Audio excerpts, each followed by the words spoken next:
अस्सलामु अलैकुम वरहमतुल्लाहि वबरकातुहू। उम्मीद है आप सभी हजरात खैर आफियत से होंगे। मुअज़्ज़ज़ नाज़रीन, आज की इस वीडियो में ये बात आप तक पहुंचानी है कि अरफे का दिन किसको कहते हैं।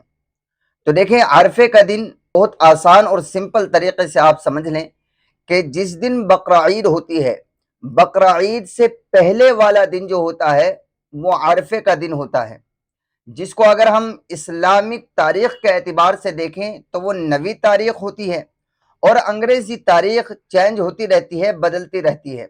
लेकिन इस साल यानी सन 2026 में अगर हम देखें तो अरफे के दिन जो अंग्रेजी तारीख पड़ रही है वो 27 मई पड़ रही है। 28 मई की बकरा ईद है और 27 मई का जो दिन है, जो बुध का दिन है, वो अरफे का दिन कहलाया जाएगा।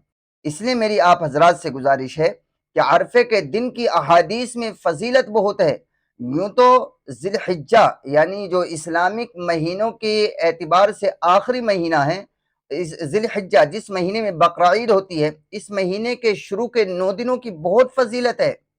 लेकिन उन 9 दिनों में से भी अरफे के दिन की, जो कि इस साल बुध का दिन पड़ रहा है यानी 27 मई, तो इस दिन की अहादीस में एक अलग और अनोखी फजीलत है।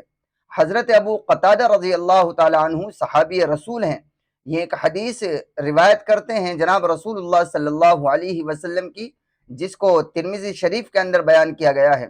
हजरत अबू कतादा रजी अल्लाह ताला अन्हु कहते हैं कि अल्लाह के नबी सल्लल्लाहु अलैहि वसल्लम ने फरमाया कि जो इंसान अरफे के दिन का रोज़ा रखेगा तो मुझे अल्लाह की ज़ात से उम्मीद है कि अल्लाह तबारक व तआला उसके एक साल के पहले और एक साल के बाद के गुनाह मुआफ़ फरमा देंगे। तो अल्लाह के नबी सल्लल्लाहु अलैहि वसल्लम इतनी बड़ी फजीलत सुना रहे हों 9 ज़िलहिज्जा यानी अरफे के दिन का रोज़ा रखने वाले के लिए, तो हमें चाहिए कि हम सब इस फजीलत के मुस्तहिक बने और हमें रोज़ा रखना चाहिए। उम्मीद है हम सब इस पर अमल फरमाएंगे।